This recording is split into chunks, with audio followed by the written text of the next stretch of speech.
Hi student, welcome to my channel. तो देखो, हम कर रहे थे क्लास 9th मैथ्स का चैप्टर 1 जो कि है आपका नंबर सिस्टम, ठीक है। और उसमें भी हमने एक्सरसाइज 1.2 तक कंप्लीट कर लिया था। तो अगर आप लोगों ने वीडियो नहीं देखी है तो वो वीडियो क्वेश्चन और फुल कंसेप्ट के साथ है, उनके लिंक जो डिस्क्रिप्शन में जाके देख सकते हैं। अब देखो, इस वीडियो में देखेंगे हम जो आपकी एक्सरसाइज 1.3 है, जिसमें कि मेनली आपका डेसिमल एक्सपेंशन को लेके है, ठीक है। उसकी इंट्रोडक्शन वीडियो होगी, ये क्वेश्चन हम उसके नेक्स्ट वीडियो में करेंगे, लेकिन आपने इस वीडियो को स्किप नहीं करना है, क्योंकि अगर आपके कंसेप्ट ही क्लियर नहीं होंगे तो फिर क्वेश्चन नहीं होंगे, ठीक है। तो इसके हम सारे कंसेप्ट क्लियर करेंगे इस वीडियो में, फिर आप क्वेश्चन कर सकते हैं। तो देखो, स्टार्ट करते हैं। तो देखो, इस टॉपिक को पढ़ने से पहले थोड़ा सा हम रिवाइज करेंगे। तो रियल नंबर में हमने देखा था कि उसमें जो है कुछ रेशनल नंबर होते हैं और कुछ ही रेशनल नंबर होते हैं। रेशनल या इरेशनल या रियल नंबर क्या होते हैं, ये जो हमने सबसे पहले वाली वीडियो में पूरा डिटेल में देखा था। तो अगर आपने वो नहीं देखी है तो पहले जाके उसको देख लो, तभी समझ जाएगा, ठीक है। अब देखो, अगर हम थोड़ा सा यहाँ पे देखें, पहले देखेंगे हम decimal expansion of a rational number, ठीक है। तो अगर रेशनल नंबर क्या होते थे हमारे पास, तो रेशनल नंबर होते थे ऐसे नंबर जिनको हम पी अपॉन क्यू की फॉर्म में लिखते थे, और वहाँ पे जो है क्यू जीरो नहीं होना चाहिए, ठीक है। तो उनका डेसिमल एक्सपेंशन देखते हैं हम सबसे पहले। अब डेसिमल एक्सपेंशन तो आपको बताइए कि उस फ्रैक्शन को हमने डेसिमल में लिखना, ठीक है। जैसे फॉर एग्जांपल हमारे पास यहाँ पे नंबर है, जैसे एक 2/5 ले लेते हैं, एक नंबर और ले लेते हैं 10/3, एक नंबर और ले लेते हैं जैसे 1/7 आ गया हमारे पास। इस तरह के ये 3 नंबर है हमारे पास, ठीक है। अब देखो, इनके डेसिमल एक्सपेंशन देखते हैं। जैसे सबसे पहले हम 2/5 को ले लेते हैं। तो 2/5 का मतलब है हमने 2 को डिवाइड करना है 5 से। तो चलो डिवाइड करते हैं इसको। तो ये ले लिया मैंने 2, डिवाइड करेंगे इसको 5 से। अब ये नंबर छोटा है तो सबसे पहले यहाँ पे पॉइंट लगेगा, फिर जीरो लग जाएगी। तो ये हो गया 5×4 = 20, ठीक है। रिमाइंडर जीरो हो गया, तो इसका आंसर आ गया हमारे पास 0.4, ठीक है। 0.4 आ गया ना। इस केस में देखो क्या था हमारे पास, इस केस में जो था हमारे पास रिमाइंडर था वो जीरो आ गया था। अब दूसरा नंबर है हमारे पास, दूसरा नंबर है मेरे पास 10/3। इसको डिवाइड करते हैं। तो 10/3 को भी हम 10 लिखेंगे, डिवाइड करेंगे 3 से। 3×3 = 9। इस केस में यहाँ रिमाइंडर आया 1, ठीक है। उसके बाद पॉइंट लगाएंगे, यहाँ यहाँ जीरो लग जाएगी, फिर 3×3 = 9, वापिस 1। अब देखो, अब पॉइंट ऊपर ऑलरेडी लगा हुआ है तो हम जीरो एक जीरो लगा सकते हैं ना। फिर दोबारा 3×3 = 9 और वापस 1, 0, 3×3 = 9। तो देखो, ये ऐसे ही चलता रहेगा, इसमें 1 1 नीचे को कंटिन्यू आता रहेगा, आपका खत्म नहीं होगा कभी भी, ऐसे ही चलता रहेगा। तो मतलब जो इसका आंसर है हमारा, देखो ऐसे 3.3333, और ये 3 का भी खत्म नहीं हो रहा, तो हम इनको ऐसे इससे लिख सकते हैं। एक तरीका देखो इनको लिखने का ये है, दूसरा तरीका इसको लिखने का है हमारे पास कि 3.3 लिख लिया। अब ये 3 रिपीट हो रहा था तो इसके ऊपर बार लगाते हैं हम, ठीक है। यहाँ पे देखो क्या हुआ, जो रिमाइंडर था हमारे पास वो जीरो नहीं था, जीरो किसी भी स्टेप में नहीं हो रहा था। वो ऐसे ही चलता रहेगा, कंटिन्यू होगा, आप जितना डिवाइड कर लो उसको चलता रहेगा, कभी खत्म नहीं होगा, ठीक है। एक डेसिमल एक्सपेंशन ये हो गया। अब देखो, एक और नंबर लिया हुआ हमने यहाँ पे 1/7। तो इसको डिवाइड करते हैं हम 1 को 7 से। तो इसको डिवाइड करते हैं, देखो तो ये आ जाएगा हमारे पास, जैसे 7 से डिवाइड करें ना, 7.10। तो 7×1 = 7, फिर नीचे कितना है हमारे पास 3, फिर पॉइंट लगाए तो जीरो लगा सकते हैं, फिर 7×4 हो गया 28 हमारे पास, फिर आ गया यहाँ पे 2, फिर वापस जीरो, फिर 7×2 = 14, फिर कितना आ गया हमारे पास नीचे 6, फिर पॉइंट लगाए तो जीरो लगा लेंगे, फिर 7×8 हो गया 56, फिर आगे वापस नीचे 4, फिर पॉइंट लगाए तो जीरो लगा लो, 7×5 = 35, फिर कितना है नीचे 5, फिर जीरो, फिर 7×7 = 49, और फिर वापस आ गया हमारे पास 1, ठीक है। अब 1 आ गया, अब पॉइंट लगा है ऊपर तो एक क्या लगा सकते हैं हम यहाँ पे जीरो, फिर वापस देखो ऐसे वहीं पहुंच गए जहाँ से हम चले थे। तो क्या आएगा फिर वापस यहाँ 14285, मतलब अगर इसका हम डेसिमल एक्सपेंशन लिखें जो कि नंबर था हमारे पास 1/7, तो आएगा देखो 0.142857। फिर वापस देखो 1 से स्टार्ट हो रहा है ना, 10 से वहीं पहुंच गए ना वापस।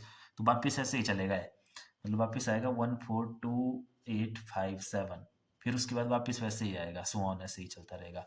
ठीक है, तो देखो इसको कैसे लिख सकते हैं, इसको लिख सकते हैं 1/7 इज इक्वल टू 0.14285 ये सारी डिजिट इसकी रिपीट हो रही है, तो रिपीट हो रही है तो इन सभी के ऊपर बार जो रिपीट होगी उसी के ऊपर बार लगाना है। ठीक है, तो अब यहाँ पे देखो ये इस तरह के डेसिमल एक्सपेंशन आएंगे आपके रियल नंबर के, आप कोई भी नंबर ले लो ऐसे ही आएंगे, या तो क्या होगा रिमाइंडर जीरो आ जाएगा, मतलब डेसिमल एक्सपेंशन एक दो स्टेप के बाद खत्म हो जाएगा। जैसे इसका एक और एग्जांपल लिख लेते हैं, जैसे फॉर एग्जांपल 1 को डिवाइड कर देते हैं हम 8 से, डिवाइड कर दो उसको 8 से, 0.0, 8 1 ज़ा 8, फिर 2 0, फिर कितना हो गया 8 2 ज़ा 16 और उसके बाद 4 आ गया नीचे 0.85 सा, तो 1/8 आ गया हमारे पास 0.125। देखो ये भी खत्म हो गया। तो जो डेसिमल खत्म हो जाते हैं, मतलब जिनके केस में रिमाइंडर जीरो आ जाता है, जैसे यहाँ पे है हमारे पास, इनको बोलते हैं टर्मिनेटिंग डेसिमल एक्सपेंशन। ठीक है, इनका नाम है हमारे पास terminating decimal expansion. Decimal expansion terminating, ध्यान रखना टर्मिनेटिंग, खत्म होने वाले। और जो कुछ ऐसे हैं देखो रिपीट हो रहे हैं, ये टर्मिनेट नहीं हो रहे हैं बट रिपीट, तो इनको बोलेंगे हम non terminating recurring decimal expansion, recurring या फिर रिपीटिंग। ठीक है, रिपीटिंग मतलब ये क्या होंगे आपके पास, टर्मिनेट नहीं होंगे बट रिपीट हो जाएंगे कुछ स्टेप के बाद। ठीक है, अब इसमें रिपीट जैसे मान लो देखो यहाँ पे एक ही डिजिट रिपीट हो रही थी ना 3333, और यहाँ पे 1 2 3 4 5 6 6 डिजिट रिपीट हो रही है। क्लियर है, तो अब देखो रिजल्ट क्या आता है हमारे पास, रिजल्ट ये आता है हमारे पास कि जो रेशनल नंबर का डेसिमल एक्सपेंशन होगा, या तो वो टर्मिनेटिंग डेसिमल एक्सपेंशन होगा इस तरह से, जैसे 2/5 का है 0.4, या फिर देखो यहाँ पे 1/8 का आया था हमारे पास 0.125।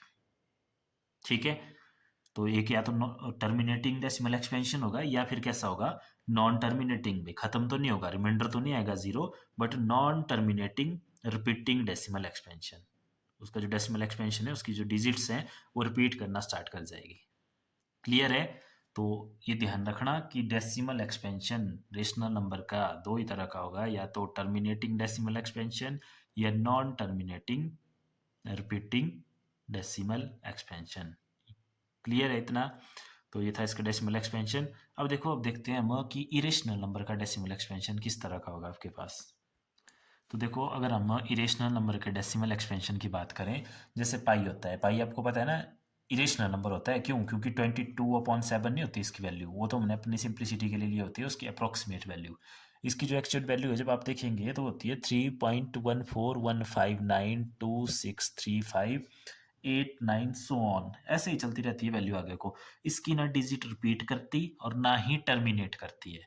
तो और वैसे ही अगर आप इसकी देखें वैल्यू, जैसे √2 है उसकी भी कुछ इस तरह से वैल्यू आती है। इसके और भी बहुत सारे एग्जाम्पल है, जैसे मान लो एक वैल्यू ऐसे है 0 1 5 0 1 5 0 0 1 0 0 0 सो ऑन। ठीक है, मतलब ना वैल्यू रिपीट कर रही है ना वो टर्मिनेट हो रहा है।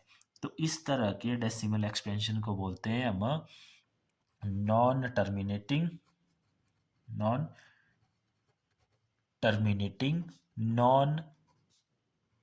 Recurring decimal expansion. Non terminating non recurring decimal expansion, ना तो वो रिपीट कर रहा है और ना ही टर्मिनेट कर रहा है।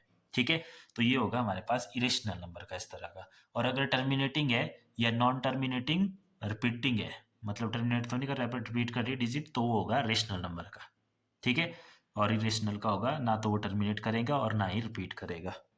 क्लियर है, अब देखो यहाँ से जो क्वेश्चन आते हैं हमारे पास, किस तरह के क्वेश्चन बनते हैं आगे इनसे। जैसे एक तो डेसिमल एक्सपेंशन को लेके हो गया आप, ठीक है, डेसिमल एक्सपेंशन पता करना है कि कौन से टाइप का है।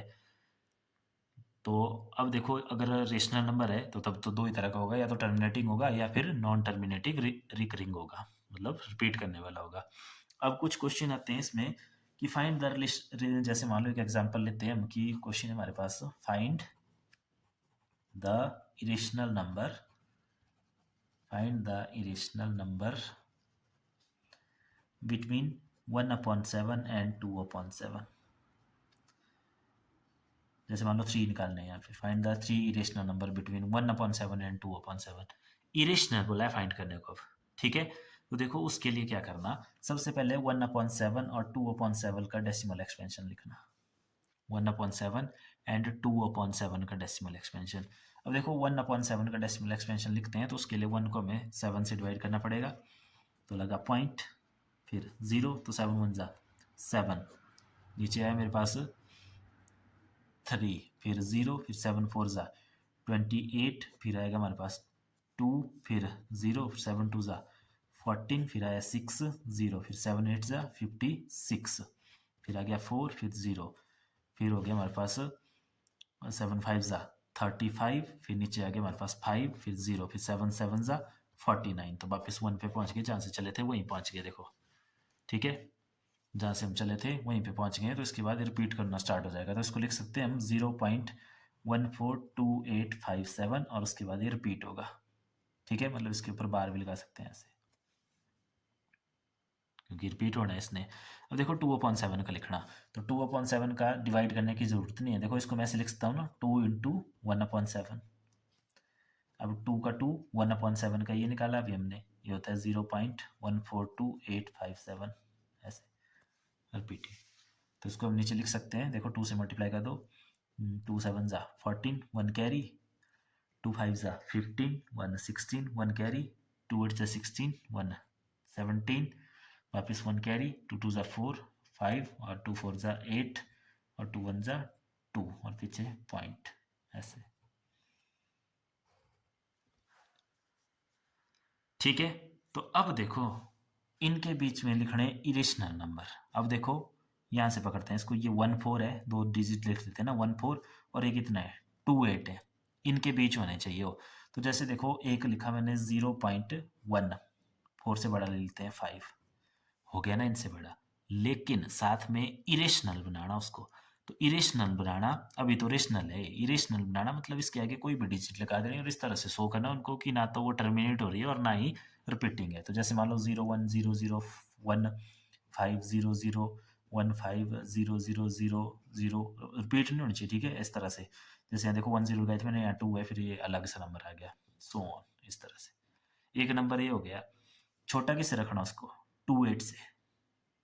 ठीक है, 2 8 से, मतलब या तो इस प्लेस को पकड़ लो, 2 उससे छोटा रखो, जैसे 1 5 लिया, 1 4 से बड़ा और 2 8 से या 2 0 से छोटा रखना। तो नेक्स्ट क्या हो सकता है, जैसे 1 6 यहाँ पे 0 1 0 0, इसी को लिख दो ऐसे, या कुछ भी लिख दो उसकी जगह, बस ना तो टर्मिनेट करना और ना ही रिपीट करना उसको। तो इसी तरह से आप लिख सकते हैं बहुत सारे नंबर। क्लियर है। और बाकी देखो एक और यहाँ से, देखो एक जो यहाँ से क्वेश्चन आते हैं वो इस टाइप के आते हैं कि कुछ नंबर दिए हैं आपको, देखो 0.3 बार, मतलब इसका मतलब क्या है कि यहाँ पे 3 रिपीट हो रहा है। ठीक है, इसका मतलब देखो 0.47 है, यहाँ पे कौन रिपीट हो रहा है, जिसके ऊपर बार है, बार है 7 के ऊपर, तो 7 रिपीट हो रहा है। और यहाँ पे 001, मतलब ये जो है सारे के सारे आपके पास non terminating repeating decimal expansion है, तो इनको हमने P/Q की फॉर्म में लिखना है। ठीक है, अब नॉन टर्मिनेटिंग रिपीटिंग डेसिमल है तो मतलब ये आपके क्या है, रेशनल नंबर है, इनको हम P/Q की फॉर्म में लिख सकते हैं। तो देखो उसके लिए क्या करना, पहला स्टेप तो इसमें हमारे पास होगा कि जो भी नंबर आपको दिया है उसको x ले लेना। तो लेट x इक्वल टू 0.3 बार है ना, ऐसे बार इसको क्या लिखते हैं, वैसे 333 लिख सकते हैं ना इसको ऐसे। वैसे इस आगे वाले नंबर को देखो, इसको क्या लिखते हैं हम, लेट x इक्वल टू 0.4, अब यहाँ रिपीट सिर्फ 7 हो रहा है तो 777, ज़्यादा नहीं लिखना, थोड़ा बहुत लिख देना, आगे डॉट भी लगा सकते हैं ऐसे। फिर इनको इक्वेशन नंबर 1 दे देना साथ में से, इक्वेशन नंबर 1। और वैसे ही इस क्वेश्चन में भी ऐसे लिख लेना, x equal to 0.001 equation number 1। उसके बाद देखो मेन चीज़ आपने ध्यान रखनी कि जितने नंबर के ऊपर बार लगी होगी, जैसे अगर एक नंबर के ऊपर बार लगी होगी तो 10 से मल्टीप्लाई करना, 2 नंबर के ऊपर बार लगी होगी तो 100 से मल्टीप्लाई करना, 3 नंबर के ऊपर बार लगी होगी तो 1000 से मल्टीप्लाई करना। तो यहाँ पे देखो एक ही नंबर के ऊपर बार लगी हुई है, एक ही डिजिट रिपीट कर रही है, तो इसको हम बोथ साइड में मल्टीप्लाई करेंगे 10 से। तो जब यहाँ करेंगे 10 से मल्टीप्लाई है तो होगा 10x, इधर आगे 10 मल्टीप्लाई बाई 0.3333 सो ऑन, ऐसे आएगा ना। तो इसको देखो क्या लिख सकते हैं हम, इसको लिख सकते हैं हम 10 से मल्टीप्लाई होगा तो डेसिमल इसका क्या होगा, एक प्लेस आगे चला जाएगा, तो यह जाएगा 3.333 सो ऑन 10x की वैल्यू। ठीक है इतना। एक और 3 भी लिख सकते हैं इसमें क्योंकि रिपीट हो रहा है, बहुत सारे 3 हैं ऐसे। वैसे यहाँ पे देखो इसको किससे मल्टीप्लाई करना, अब वापिस देखो 2 डिजिट तो है यहाँ पे लेकिन रिपीट उसमें एक ही हो रही है, तो एक ही हो रही है तो 10 से multiply. 10x equal to 10 multiply by 0.4777, तो ये आ जाएगा मेरे पास 10x इक्वल टू, इधर मल्टीप्लाई होगा है तो यहाँ पे भी 0.1 प्लेस आ गए तो 4.777। ठीक है इतना क्लियर है। और आगे इस तरह से, और वैसे यहाँ पे भी किस में मल्टीप्लाई करना, अब देखो यहाँ पे 3 डिजिट मल्टीप्लाई हो रही तो 3 के लिए मैंने 1000 बताया, तो यहाँ पे 1000x इक्वल टू, ये भी 1000 से मल्टीप्लाई होगा तो 1 2 3 प्लेस आगे चला जाएगा डेसिमल, तो आएगा 1.001001। ठीक है, ये ध्यान रखना कि अगर 1 डिजिट के ऊपर बार है तो 10 से मल्टीप्लाई, 2 के ऊपर है तो 100 से, और 3 के ऊपर है तो 1000 से, बाकी फिर स्टेप कॉमन रहेंगे। फिर उसके बाद देखो क्या करना, जो ये वाली इक्वेशन आई इसको इक्वेशन नंबर 2 दे देना सभी में से। अब हम एक में करेंगे, बाकी जब क्वेश्चन करेंगे तब देखेंगे। फिर इस इक्वेशन 2 से इक्वेशन 1 को माइनस कर देना, तो 2 माइनस 1, फिर 2 लिखेंगे ऐसे ऊपर, 10x इक्वल टू 3.3333, नीचे लिखेंगे 1 1 थी हमारे पास, ये x इक्वल टू 0.3333। ठीक है, यहाँ भी ऐसे डॉट लगा सकते हैं, ऐसे डॉट लगा सकते हैं। अब देखो यहाँ कितना आ गया है, 9x इक्वल टू ये वाली चीज़ 0.333, ये नीचे देखो 0.333, तो इससे ये कैंसिल हो जाएगी ना, मतलब माइनस हो जाएगी, तो यहाँ बचेगा सिंपल हमारे पास 3। ठीक है, तो अब सिंपल कर लो इसको, x इज इक्वल टू 3/9, 3 1 3, 3 6 9, तो आ गया 1/3। तो ये लिख लिया हमने इस नंबर को, जो कि हमारा नंबर था क्या 0.3 ऊपर बार, इसको लिख लिया हमने 1/3 के इक्वल, जो कि हमारे पास P/Q की फॉर्म में आ गया है। ठीक है, तो इसमें से ऐसे क्वेश्चन आएंगे, जब आगे एक्सरसाइज स्टार्ट करेंगे तो उसमें सारे क्वेश्चन है, वहाँ पे भी हम इनको दोबारा से करेंगे। तो उस एक्सरसाइज को स्टार्ट करने से पहले आपने ये वीडियो ज़रूर देख लेनी एक बार पूरी कंप्लीट। तो इस वीडियो में इतना ही, बाकी क्वेश्चन करेंगे नेक्स्ट वीडियो में। Thank you.